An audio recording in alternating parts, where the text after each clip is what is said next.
This channel does not promote any violent, harmful, or illegal activities. All content provided by this channel is meant for an educational purpose only. এবার রাজ্যের খবরে ফিরি। অনির্দিষ্টকালের জন্য বন্ধ কবি সুভাষ মেট্রো স্টেশন। কবি সুভাষ মেট্রো স্টেশনের আপ লাইনের প্ল্যাটফর্মের উপর 4টি পিলারে ফাটল ধরা পিলারগুলি সবই প্ল্যাটফর্মের উপরে।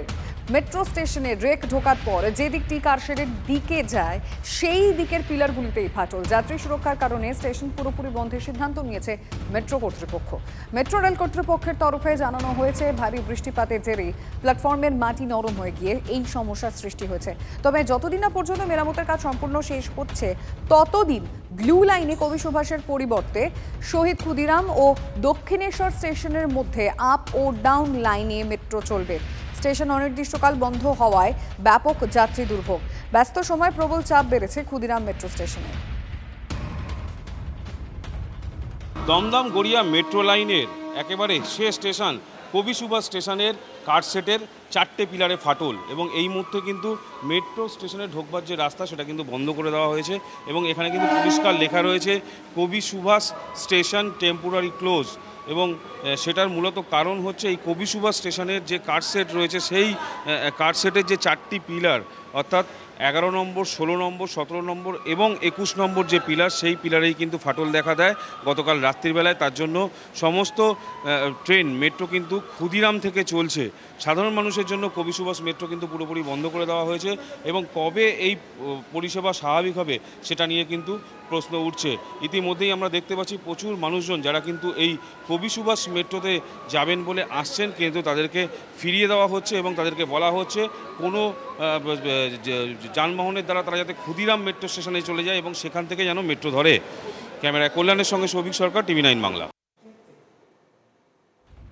কেননা আমরা তো এইখান থেকে এদিক থেকে রেগুলার যাই, এছাড়া তো আর কোনো উপায় নেই। তাহলে এখন এই শহীদ ক্ষুদিরাম ছাড়া আর বিকল্প নেই কিছু।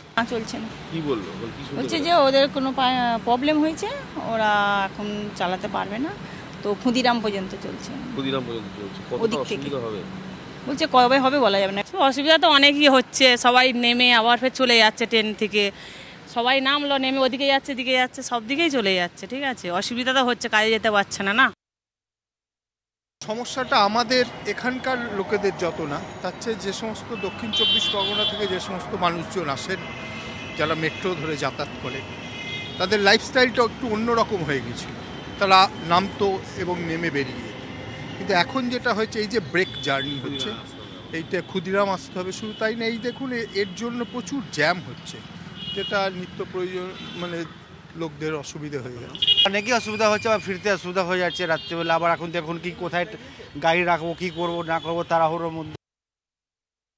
কলকাতা মেট্রো সব থেকে পুরনো, ফলে এর সংরক্ষণ ও রক্ষণাবেক্ষণের বেশি নজর দেওয়া উচিত। কারণ এটা ওল্ড পদ্ধতিতে অর্থাৎ পুরনো পদ্ধতিতে ট্র্যাক মানে ট্রেঞ্চ করে এই খনন করে হয়েছিল। এখন তো মাইক্রো টানেলিং করে রাস্তার ভেতর দিয়ে মেট্রো টানেলিং হচ্ছে। তো স্বভাবতই কলকাতার মেট্রো, প্রাচীন মেট্রো, ভারতবর্ষের প্রথম মেট্রো, এটাকে যে যত্ন নেওয়া উচিত কেন্দ্রীয় সরকার বা মেট্রো রেল বা রেল কর্তৃপক্ষ সেই যত্ন নিচ্ছেন না, সেই জন্যই এই দুর্বলতাগুলো ধরা পড়ছে। ফাটল একদিনে হয় না, তদারকি ও পর্যবেক্ষণে দীর্ঘদিনের খামতির জেরেই এই ধরনের ফাটল দেখা যায় বলছেন যাদবপুর বিশ্ববিদ্যালয়ের অধ্যাপক ও নির্মাণ বিশেষজ্ঞ পার্থ প্রতিম বিশ্বাস।